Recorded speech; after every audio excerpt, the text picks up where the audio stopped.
down to the next segment of the build. This is again bag F, and it's pitch slider. So pretty simple. You get out these two larger bearings, only two in the kit, in that bag, and go ahead and press them in to the pitch slider as far as you can get them. Make sure they're seated. Now, some pitch sliders I've built, they put a spacer so that the inner race of both bearings has a spacer between them, so when you tighten this hub up, you don't crush the bearing. Unfortunately, this isn't this way.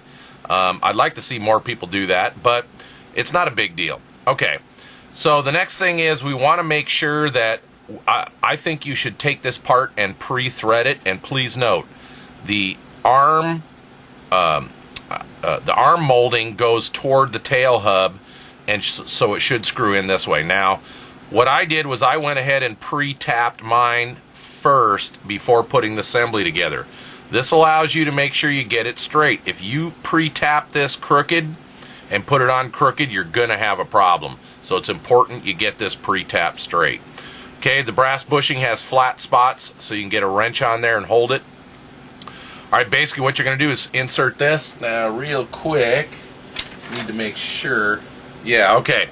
Notice on the slider, there's these two little stub indents, okay? Those go toward the head of this brass bushing. Wanted to make sure I had that right. Okay, so those notches in the slider go toward the bushing. Alright, and then now that you've got this pre-tapped, now I recommend a little bit of CA, okay? So put a little bit of CA.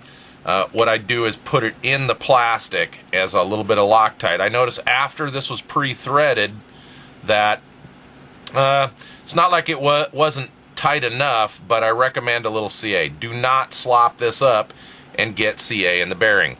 Anyway, go ahead and get this on and screw it on, and what we want to do now is, again, note the orientation. See, my CA is now messing up my bearings there. Went off a little too fast. Anyway, let me clean that up. Anyway, what we want to do is screw this on, and then when I come back, I'll talk about how to tighten this up properly. Okay, so there we have it. Let me zoom in a little bit here. There we have it.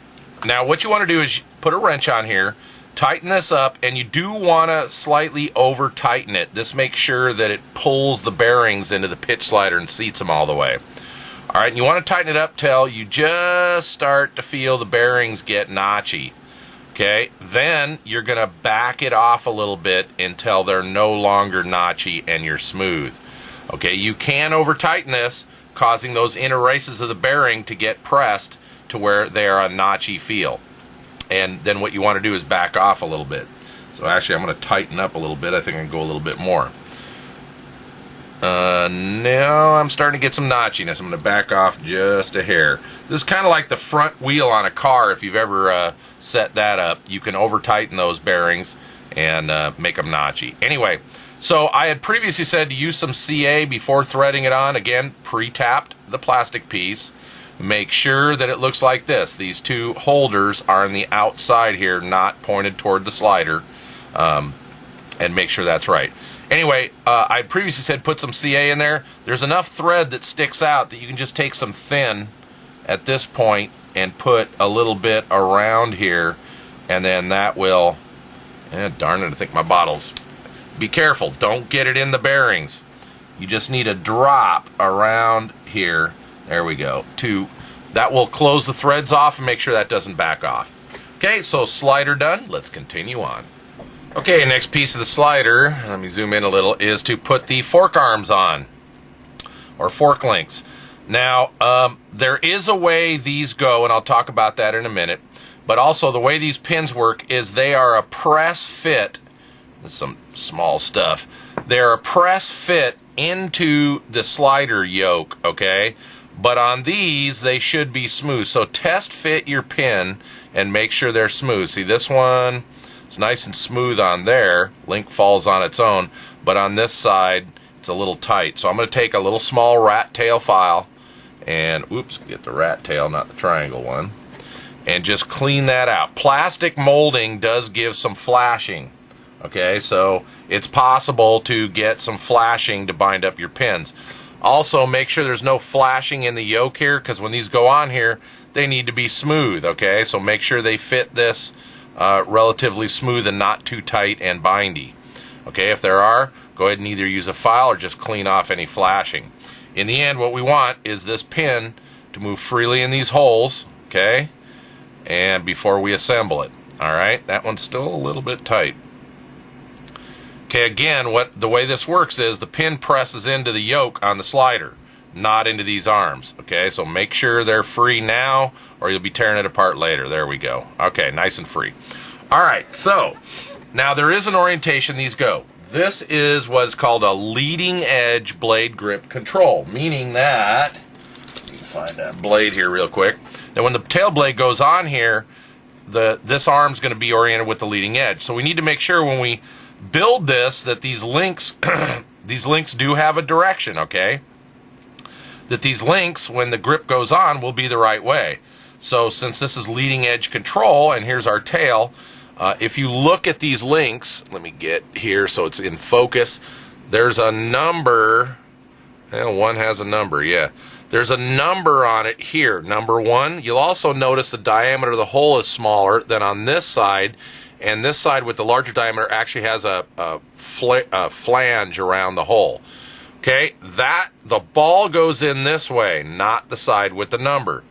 So we need to put this on here so that when the grip goes on, that the ball here will snap on in a leading edge control fashion. Hope that makes sense. Okay, so if your yoke is on the table like so, okay, put the number 1 up here and put the number 1 down here. This will make sure that we've got 1 up, 1 down. If you reverse these like this, okay, your tail's going to be backwards when you go to, your links are going to be backwards when you go to snap them on the balls, okay? And you can't just flip this over. It doesn't work. So again, put your yoke in this orientation. This was the tail here. Here we go. You want the number 1 up here and the number 1 down here, or the small opening up, large opening down in this fashion. Again, don't reverse them. It's super important. All right, so at this point, you can go ahead and press the pins in, which I'll go ahead and do. Press them in here, and we'll come back and check how free everything is. Okay, there we go. Make sure that they're super free on here. They should almost, basically, the slider should almost drop under its own weight with just a slight touch. Make sure they're free, and you got them on the right way. Basically, at this point, go ahead and slide the slider onto your tail. Check how well it's free on the shaft at this time now. Should be buttery smooth and free, okay? You should be able to just barely slide it on there. Whoops.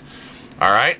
If not, take some 600 sandpaper, or I prefer Scotch-Brite, and clean up the shaft, and keep working at it until that is totally clean and smooth. Okay? So put that on there.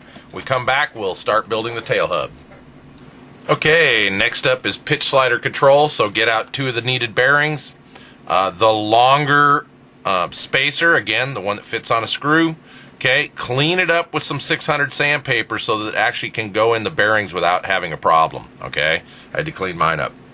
So first step, just go ahead and put the bearings in the pitch slider control. Again, sometimes just a tool like this helps you seat them correctly. All right, so we'll do that again.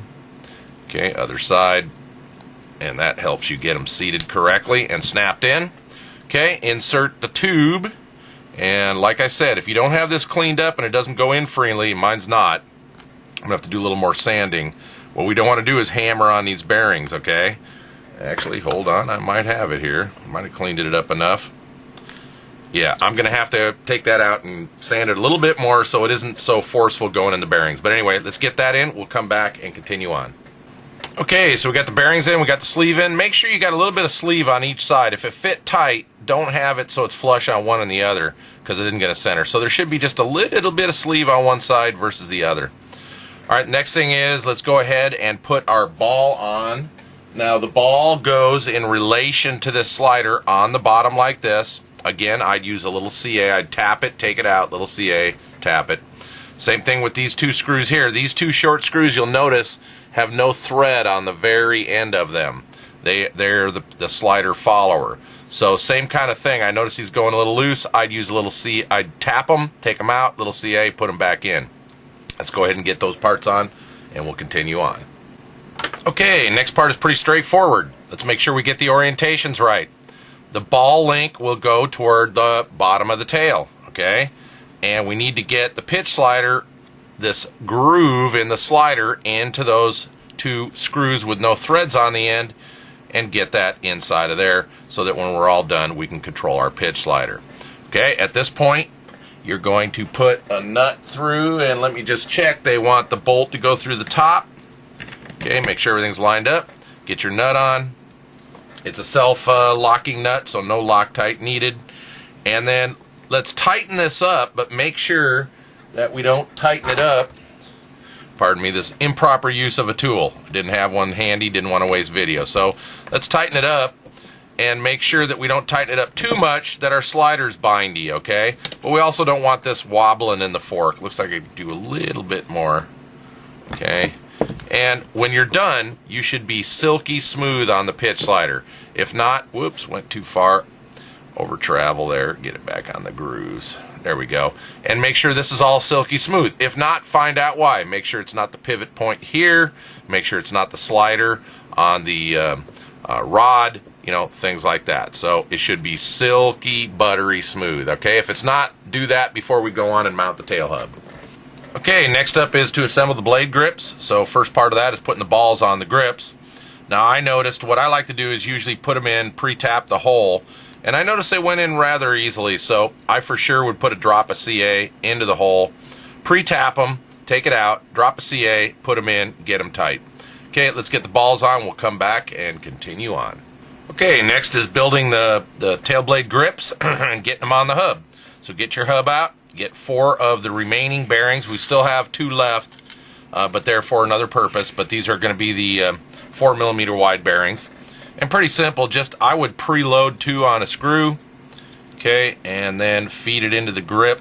You might have to spread the grip a little bit, push hard, get them seated, and you should see the screw come out this back end. Alright, in my opinion, the best way to do this is to, let me get my Loctite here. And my opinion, the best way to do this is rather than put it on the screw where it can foul up the bearing, is go ahead and put a little down in the hub. Okay, this way it'll push into the hub when you put the screw in rather than feed out of the screw into the bearings. Just a preference I like to do. Doesn't matter, the threads are Loctited, so go ahead and put that in. And then use another tool to hold the hub so you can tighten it up, and you should be able to tighten these up completely. When you're done, you should have a nice smooth grip, no in and out play, and smooth. Put the other grip on the hub, we'll come back and get the hub on the tail. Okay, by the way, I'm really liking this hub and the feel of this. I was able to tighten those 2 radials up all the way. It's smooth, not notchy, no in and out. I kind of like this tail. So anyway, we need to put the hub now onto the output shaft in such a way that we have leading edge control. We don't want it flipped backwards. If we put it on this way and we're trailing edge control, we can't flip it around because it won't let us. So at this point, we want to make sure we're leading edge control. How do you tell? Well, again, the tail rotor turns as you're looking at it anti-clockwise. Make sure that when the blades go on in an anti-clockwise fashion, okay, it's going to turn this way, that the ball is related to the leading edge. If you had them flip, they won't do that. Additionally, there is a hole in the output shaft. We want to make sure that set screw gets in there. So what I like to do at this point, put a little Loctite on the set screw, and this is the best way I like to do it, and so not burn a bunch of video showing how. Don't make a mess of this. Is go ahead and start the set screw. Okay, make sure we have leading edge control. Okay, get it lined up with the hole in the output shaft, and the way you can tell is when I loosen it up a little bit, I will be able to move the hub up and down in the output shaft, but it's still I still can't hold the output shaft from turning. Okay, then once I'm in, I slowly move into that hole. Okay, make sure I'm in there and tighten it up. Okay, and for sure you'll know because the set screw will be recessed into the hub. If it's sticking out a little bit, you're not in the hole on the shaft. Alright, so there we go. Next thing to do is if you built this slider right, you will see when I go to pop on the balls, and those need to be sized, by the way, I should have mentioned that to begin with, that the number on the link, okay, the number on the link here will be out on the ball. The bigger hole will be going onto the ball. I'm going to go ahead and resize my links and get these on, but if you didn't build your pitch slider right, you don't want your links going on here backwards, okay? Take it off, pull out the pins on the pitch slider, flip the links, just make sure you're right. But that is leading edge control. Anyway, I'm going to size my links, get that on. When we come back, we'll continue on with pitch slider control.